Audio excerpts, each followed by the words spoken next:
Bismillahirrahmanirrahim. Alhamdulillahirabbil alamin. Wassalatu wassalamu ala sayyidina Muhammadin wa ala alihi wa sahbihi ajma'in.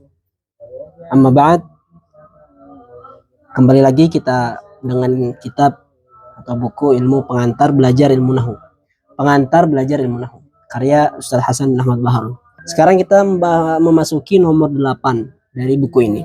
Yang mana secara global nomor 8 ini membahas tentang kata benda yang menjadi sifat atau kata yang menjadi sifat dari sesuatu. Bagaimana cara membaca harokatnya, bagaimana jenis kata bendanya, apakah dia menjadi mudzakkar atau muannats, apakah dia harus mengikuti bentuk mufrad, tunggal, atau musanna, atau malah bentuk jamak yang menunjukkan ke banyak bilangan.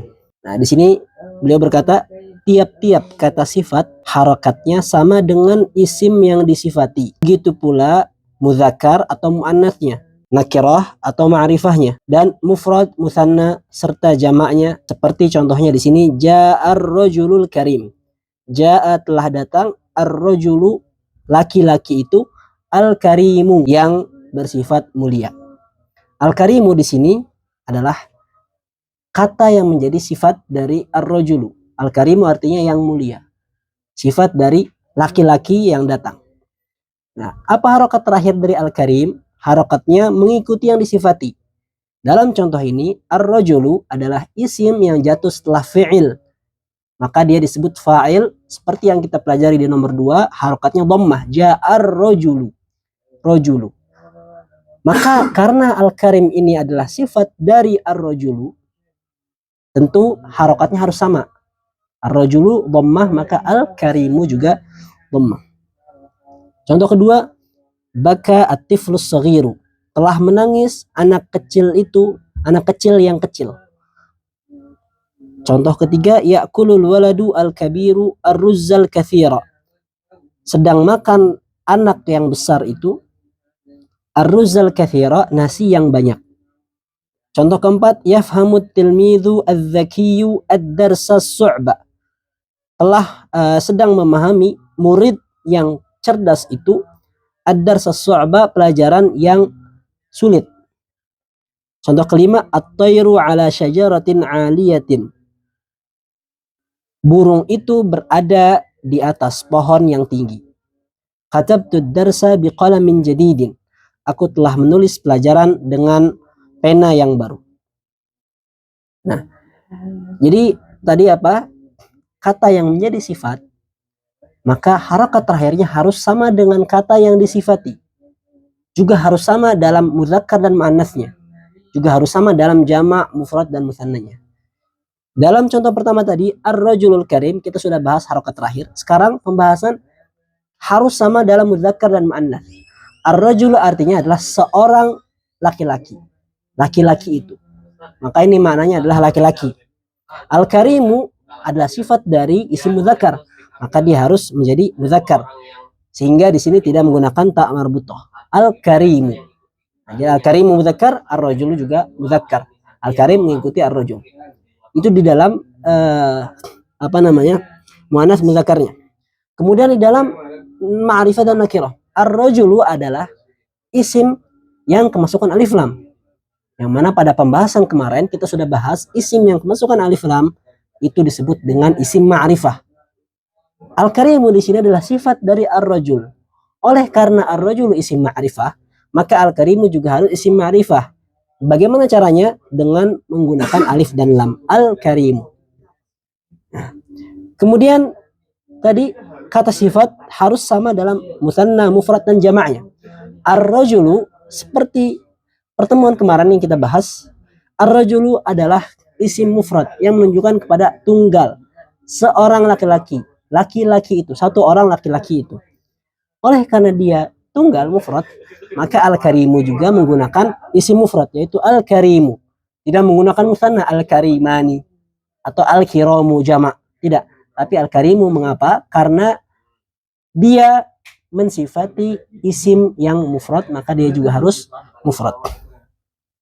Kita bahas contoh kedua di sini. Bakat tiflu, telah menangis, at-tiflu anak kecil, as-saghiru yang kecil.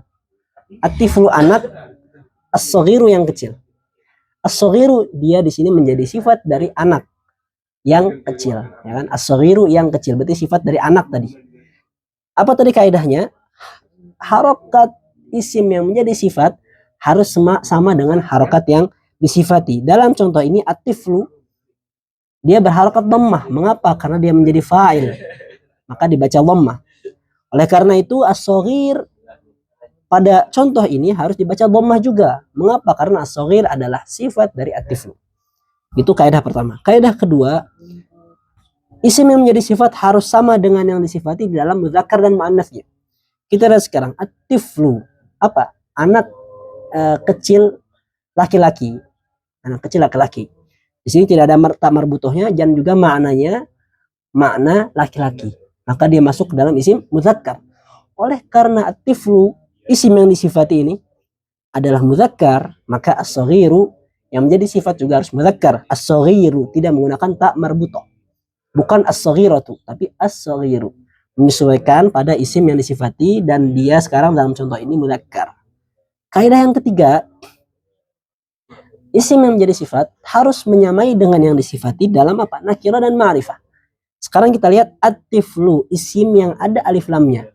Sebagaimana sudah kita pelajari, isim yang kemasukan alif lam, maka dia masuk ke dalam isim ma'rifah yang sudah diketahui. Anak itu at-tiflu. Oleh karena at-tiflu, isim yang disifati, dia masuk ke dalam kategori ma'rifah, maka as-saghiru juga dia harus menggunakan isim ma'rifah dengan cara menggunakan alif lam. As-saghiru, bukan saghirun. At-tiflu, bukan ya bakat tiflu saghirun, bukan. Tapi bakat tiflu as-saghiru, pakai alif lam, ma'rifah. Masuk ke kaidah yang ketiga. Isim yang menjadi sifat harus sama dengan yang disifati dalam mufrad, musanna dan jamaknya. Kita lihat sekarang. At-tiflu adalah kata itu isim mufrad. Mengapa? Karena menunjukkan satu anak. Satu anak itu. Oleh karena itu as-saghiru dia juga harus menggunakan mufrad. Bagaimana? As-saghir, bukan as-saghirani, bukan as-sigharu. As-saghirani musanna, as-sigharu jamak. Tidak menggunakan ini semua. Mengapa? Karena yang disifati menggunakan kata mufrad. Maka as-saghiru yang benar. Itu contoh kedua. Contoh ketiga, yafhamu at-tilmidhu az-zakiyyu ad-dars as-su'ba. Az-zakiyyu artinya yang cerdas. At-tilmidh murid. Murid yang cerdas itu sedang memahami. Maka az-zakiyyu sifat dari at-tilmidhu. Kaidah pertama harokatnya harus sama. At-tilmidhu isim jatuh setelah fi'il dan dia adalah pelaku dari pekerjaan tersebut, maka disebut fa'il dan harokatnya adalah dhammah. At-tilmidhu, dia dibaca dhammah karena fa'il. Az-zakiyyu adalah sifat dari tilmidh, maka dia harus mengikuti harokat yang sebelumnya, disebut az-zakiyyu, pakai dhammah karena mengikuti at-tilmidhu. Yang kedua, mudzakkar muannats. At-tilmidhu adalah mudzakkar, murid laki-laki, maka az-zakiyyu juga harus mudzakkar, tidak menggunakan tak marbutoh. Az-zakiyyu, bukan az-zakiyyatu. Kemudian harus sama dalam nakirah dan ma'rifah. At-tilmidhu ada alif lam, maka dia masuk ke dalam ma'rifah. Begitu juga az-zakiyyu harus mengikuti at-tilmidh. Dia harus berupa ma'rifah sehingga pakai alif lam, az-zaki. Kemudian dalam kaidah berikutnya harus sama dalam mufrad dan musannanya. At-tilmidhu satu, anak murid laki-laki. Maka az-zakiyyu juga harus satu, yang cerdas. Bukan az-zakiyani, juga bukan az-zakiyuna atau azkiya. Kemudian ad-darsa as-sa'ba, pelajaran yang sulit. As-sa'ba yang sulit. Maka lafaz as-sa'ba adalah sifat dari ad-darsa. Harokatnya apa? Harus sama. Di sini kenapa harokatnya ad-darsa itu fathah? Karena dia adalah isim yang menjadi objek dari sebuah pekerjaan. Yafhamu at-tilmidhu dzaki. Murid yang cerdas itu sedang memahami. Sedang memahami apa? Ad-darsa, sedang memahami pelajaran. Maka ad-darsa disebut maf'ulun bih dan sudah kita bahas harokatnya adalah fathah ad-darsa.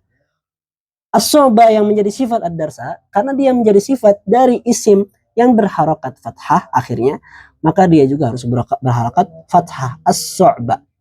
Itu pertama. Kedua, mudzakkar muannats, ad-darsa adalah isim yang tidak ada tak marbutohnya dan dia bukan makna perempuan. Ad-darsa pelajaran, bukan perempuan. Dan tidak ada tak marbutohnya, berarti dia masuk ke dalam mudzakkar. Oleh karena itu as-su'ba juga harus mudzakkar.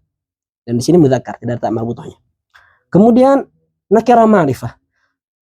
Ad-darsa ada alif lamnya, berarti dia masuk ke dalam kategori ma'rifah. Maka as-su'bah yang menjadi sifat juga harus menggunakan alif lam. Jadi ma'rifah, as-su'bah. Kemudian mufrad, musanna dan jamaknya. Ad-darsa mufrad. Satu pelajaran itu. Satu pelajaran. Maka as-su'bah juga harus mufrad.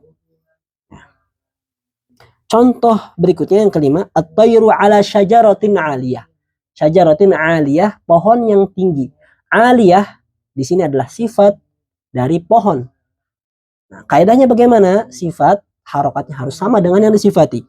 Syajaratin di sini harokatnya kasrah. Kenapa? Karena dia jatuh setelah huruf jar. Dan sudah kita pelajari setiap kata benda atau isim yang jatuh setelah huruf jar, maka harokatnya kasrah. Syajaratin. Aliyatin di sini menjadi sifat dari syajaratin, maka juga dibaca kasrah, aliyatin.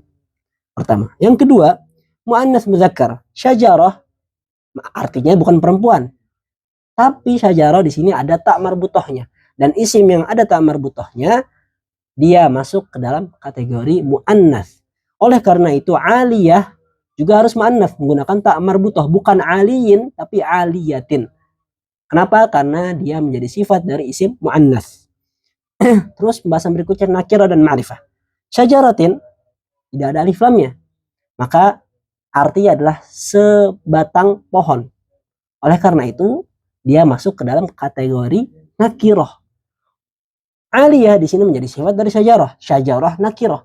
Maka aliyah juga harus menggunakan isim nakirah, aliyatin, yang tinggi tidak ada alif lamnya.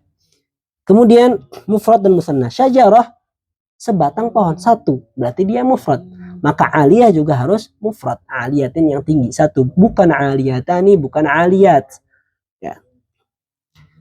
Contoh terakhir, katabtu darsa biqalamin jadid. Biqalamin jadidin, dengan pena yang baru. Aku menulis pelajaran dengan pena yang baru. Yang baru di sini menjadi sifat dari qalam. Karena dia menjadi sifat dari qalam, harokatnya harus sama. Kemudian di sini muannas mudzakkar juga sama, jadid, qalam mudzakkar, jadid juga mudzakkar. Dan nakirah dan ma'rifah di sini qalam nakirah, maka jadid juga nakirah. Qalam juga mufrad, jadid juga mufrad. Itulah pembahasan kita pada kesempatan kali ini. Mudah-mudahan bisa dipahami, jangan lupa praktek. Ada pertanyaan silahkan komentar dan jangan lupa kita banyak membuat contoh agar teori yang sudah dipelajari bisa kita terapkan ketika membaca redaksi-redaksi berbahasa Arab. Subhanakallahumma bihamdika asyhadu an la ilaha illa anta astaghfiruka wa atubu ilaik.